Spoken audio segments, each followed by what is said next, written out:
তো ভাই কেমন আছেন? আলহামদুলিল্লাহ।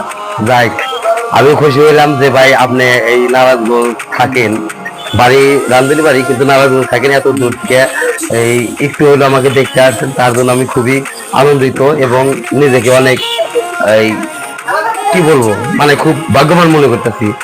আসলে বিষয়টা হচ্ছে কি দাদা ভাই, জানেন যে এটাই কিন্তু একজন এই অভিনেতার বা শিল্পীদের একটা পাওয়া, যে কেউ তাকে ভালোবাসে যদি তার কাছে আইসে, সেটাই তার কাছে গর্বের বিষয়, এর চেয়ে বেশি কিছু না। তবে দাদা ভাই, আপনাকে ভাই আমার খুব ভালো লাগতেছে। দর্শক বিন্দু, এই যে আমার দাদা ভাইকে দেখতে পাচ্ছেন, দাদা ভাই কিন্তু নারায়ণগঞ্জ থাকে কিন্তু বাড়ি হচ্ছে রামদেরি বাড়ি। আমি যে সমস্ত এই কন্টেন্ট ক্রিয়েটার আছেন বা যারা আমাদের ভিডিও গুলা দেখেন, অবশ্যই সেই সমস্ত বাইকদের বলবো, বন্ধুদের বলবো, আমার দাদাকে অবশ্যই সাপোর্ট করবেন, পাশে থাকবেন, লাইক কমেন্ট শেয়ার করবেন। কারণ সে কিন্তু গ্রামের যে সমস্ত এই ওই সুদর্শন দৃশ্যগুলো আছে, সেগুলো কিন্তু তুলে ধরে।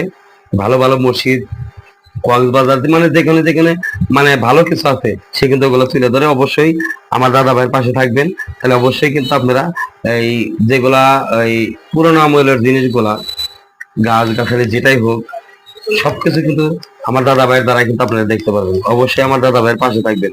তো সবাই ভালো থাকবেন, সুন্দর থাকবেন, সুস্থতা কামনা করে আজকের মতো বিদায়।